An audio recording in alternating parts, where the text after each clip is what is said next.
你能说一下你在64的经历吗？不，我不能，我做不到。我实在不想谈论那件事情。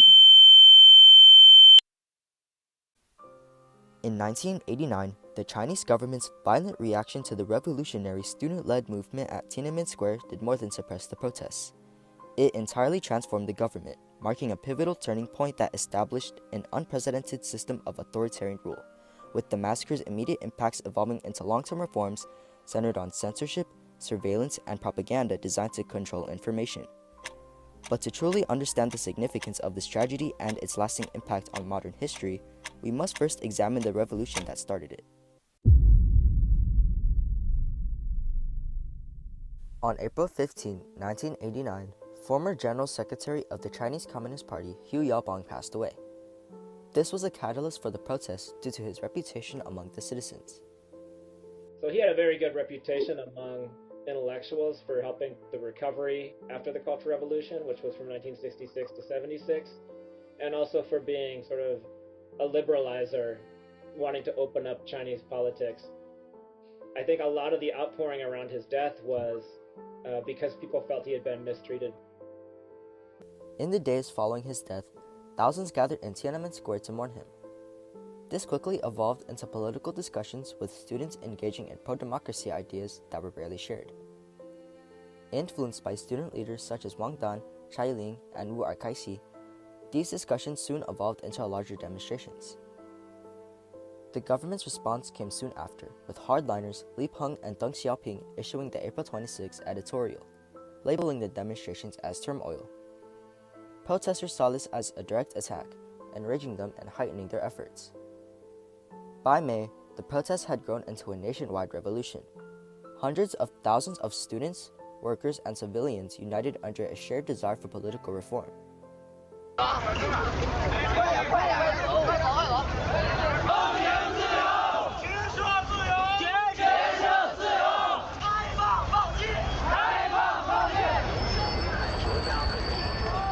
The government suppress news, suppress the truth.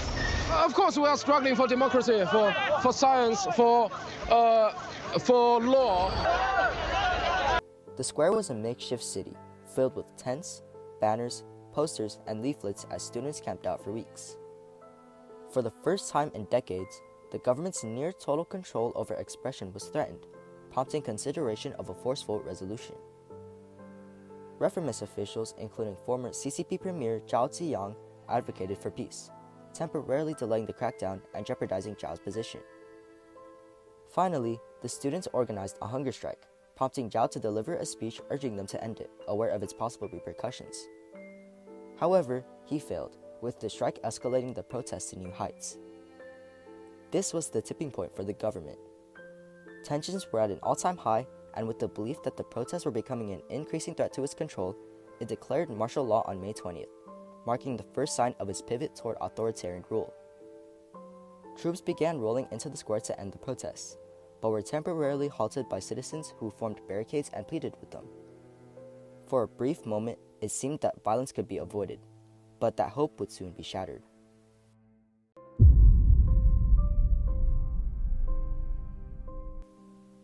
The government issued warnings to residents to stay away from the square, yet many protesters remained, believing they could again halt the soldiers' advance.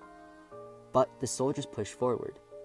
On the night of June 3rd to 4th, for 8 unforgiving hours, central Beijing descended into chaos. Tanks, armored personnel carriers, and soldiers armed with live ammunition moved in from multiple directions.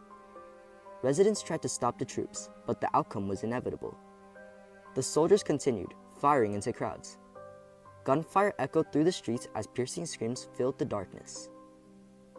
Although soldiers carried out the orders, the responsibility for the massacre was held ultimately by the government. This is a counter-revolutionary riot that's trying to overthrow a socialist system, that these are criminals. And that's the message that the soldiers are given, so I think that's why they're willing to shoot. Instead, soldiers were misled into believing they were putting down rioters and criminals, an idea that the government would readopt in its propaganda campaign following the massacre. Nonetheless, it is estimated that hundreds, even thousands of unarmed civilians were killed by soldiers beneath the cold night sky, marking the brutal end of the protests. Not only did the massacre end the protests, but it also demonstrated the government's willingness to use force to maintain authority, marking a further step in its shift to widespread control.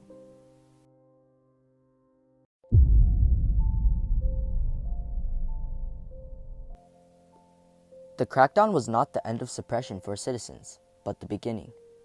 Following the massacre were a series of immediate effects that shaped China's future and fully cemented its authoritarian system. First was fear. Trials, arrests, and interrogations were broadcast nationwide, sending a clear message to all supporters of the protests. Next was censorship. The government utilized censorship to fire journalists sympathetic to the students, and all discussions, reports, and footage of the massacre were banned. Finally, propaganda reshaped the narrative. The government controlled the media while spreading patriotic posters praising the military, all to frame the protests as an overall detriment to the country's stability. Together, these measures did more than suppress the massacre. They marked a definitive shift from pro-democracy discussions to tightly controlled information, forming the foundation for China's modern authoritarian system. Internationally, China faced condemnation. Many foreign countries canceled diplomatic visits, suspended military ties, imposed trade sanctions, and reduced financial aid. However, rather than encouraging reform, it did the opposite. This isolation led to the prioritization of internal control over international approval. Finally, many pro-reform political officials were purged. Most prominently, Zhao Ziyang, who was quickly purged and kept under house arrest for the remainder of his life. Zhao's replacement, Jiang Zemin, soon succeeded Deng Xiaoping as the leader of the Chinese Communist Party. These purges, alongside Deng's succession, promptly ended all discussions of democratic reform, paving the way for further control. The immediate impacts of the massacres soon evolved, setting the stage for long-term changes that continue to shape China today.